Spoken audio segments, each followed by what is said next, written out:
کہ وہ بھی نہیں لکھتے تھے، ہم لوگ بھی نہیں لکھتے، اس طرح سے ان کا بہت سا کلام ضائع ہو گیا، اور کچھ کلام ان کے انتقال کے بعد جمع کیا گیا، لیکن اس پر بھی کوئی کام نہیں ہو سکا۔ تو اس اعتبار سے اگر وہ حیات ہوتے تو 90 برس کے ہوتے، اور ان کے انتقال کے 40 برس پورے ہوئے ہیں۔ اس طرح سے ان کا ذکر کیا جانا ضروری تھا۔ تو یہ ہم نے مختصر سے بتایا، کیونکہ طبیعت بھی نہیں ٹھیک رہتی ہے اور کچھ میٹر بھی نہیں ملا تھا۔ تو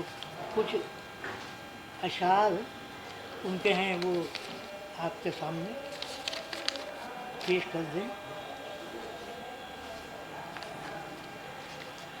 وہ تھے ہم لوگوں کے بڑے بھائی، لیکن والد صاحب کے بعد انہوں نے جو بڑے بھائی کی ذمہ داری ہوتی ہے وہ نبھائی، اسی لیے انہوں نے انتقال سے پہلے ایک دن شعر کہا تھا کہ جاتا ہوں روتا چھوڑ کے، جاتا ہوں روتا چھوڑ کے، جاتا ہوں روتا چھوڑ کے، جاتا ہوں روتا چھوڑ کے سب کو سوئے عدم، جاتا ہوں روتا چھوڑ کے سب کو سوئے عدم، کتنا بڑا گناہ کیے جا رہا ہوں، جاتا ہوں روتا چھوڑ کے سب کو سوئے عدم، کتنا بڑا گناہ کیے جا رہا ہوں۔ انہوں نے کہا کہ تمہیں حق ہے جو چاہو نام رکھ لو خون ارما کا، تمہیں حق ہے جو چاہو نام رکھ لو خون ارما کو،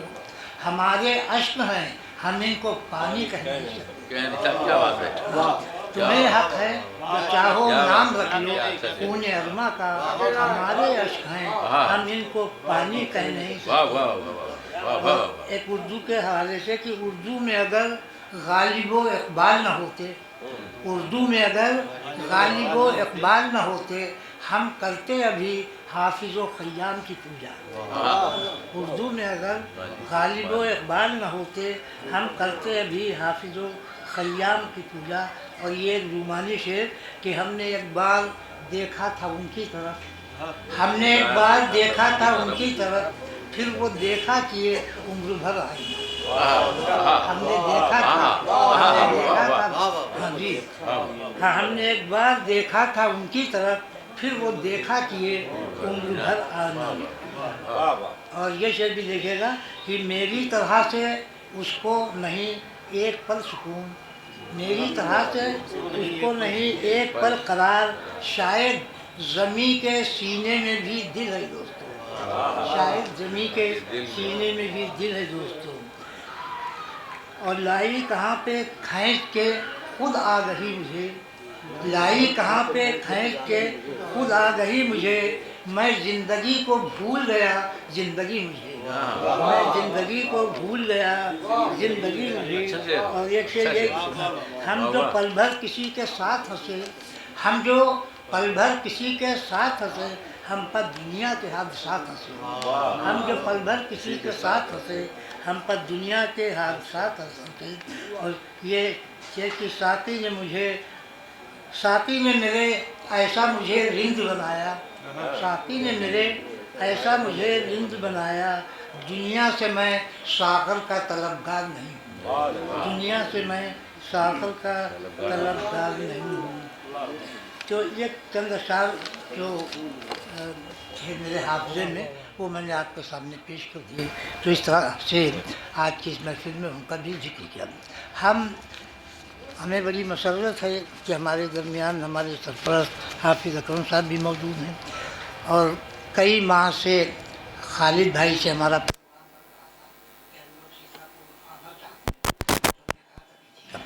اور بڑی خوشی اور مسرت کی بات یہ ہے کہ ہماری کنوینرشپ میں سب سے بڑا مشاعرہ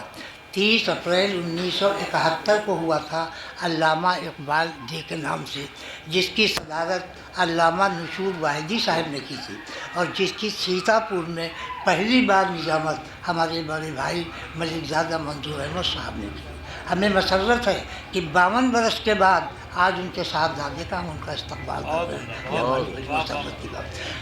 اس عرصے میں ہمارے ان کے تعلقات ایسے رہے، میں باقاعدہ عام طور پہ شاگرد لوگ اس کو مانتے ہیں جو کسی سے کوئی کتاب پڑھتا ہے، لیکن دراصل شاگرد وہ ہوتا ہے جو کسی کے کسی سے فیض حاصل کرے، اس کے اثرات کو قبول کرے۔ ملک زادہ صاحب ہمارے اس اعتبار سے استاد بھی تھے، بڑے بھائی بھی تھے، اور جب کبھی بھی سیتاپور کے لیے ان کو یاد کیا گیا، کبھی انہوں نے سیتاپور آنے میں کوئی حیلہ حوالی نہیں۔ اسی لیے رابطہ کمیٹی کا پہلا جلسہ لکھنؤ میں ہوا اور رابطہ کمیٹی کا دوسرا جلسہ سیتاپور میں ہوا۔ ان کے ذریعے سے مدرا راکشس جی، رام لال جی جیسے لوگ بھی سیتاپور آئے اور ہمارے تمام مشاعروں اور نشستوں میں شرکت کرے۔ شاہدت کے ہمارے سرپرست رہے، جو ان کی سرپرستی میں 3 برس تک نکلتا رہا۔ اس طریقے سے آج کا یہ پروگرام بھی بہت ہی تاریخی اور اہمیت، ہم آپ حضرات کا سب کا استقبال کرتے ہیں اور کرتے ہیں۔ ہاں، تو ہم یہ چاہتے ہیں کہ چند کلمات افتتاحی طور پر ہمارے صدر محترم حافظ محمد اکرم قاسمی صاحب فرما دیں، جن کے بارے میں نے آپ کو بتایا کہ وہ ایک بڑے تاجر ہیں، تجارت کے اعتبار سے بھی نوجوانوں کے لیے نمونہ ہیں کہ انہوں نے کس محنت سے اور کس طریقے سے ہزاروں لوگوں کو نوکری دے رکھی، اور اس کے علاوہ علمی اعتبار سے صفہ اکیڈمی چلا رہے ہیں۔ صفہ کے نام سے ایک مدرسہ قائم کیا ہے، جس کی انفرادیت یہ ہے، نیا پن یہ ہے کہ عام طور پہ قرآن پاک کے حافظ تیار کیے جاتے ہیں، آپ احادیث کے حافظ تیار کر رہے ہیں۔ ہاں، تو ابھی 3 برس ہوئے ہیں، لیکن اس عرصے میں مطلب ایسے بچے ہیں جن کو دسیوں ہزار احادیث یاد ہیں۔ یہ ایک بہت بڑا آپ کا کام رہا۔ اس کے ساتھ ساتھ آپ چاہتے ہیں کہ ہمارے ضلع کے اندر صالح عمل زندہ رہے، اس کے لیے بھی آپ تعاون بھی کرتے رہتے ہیں، اور جب ہم لوگ چاہتے ہیں تو اس میں شرکت بھی فرماتے ہیں۔ میں ان سے درخواست کر رہا ہوں کہ آپ چند کلمات سے آج کے اس پروگرام کا افتتاح کریں۔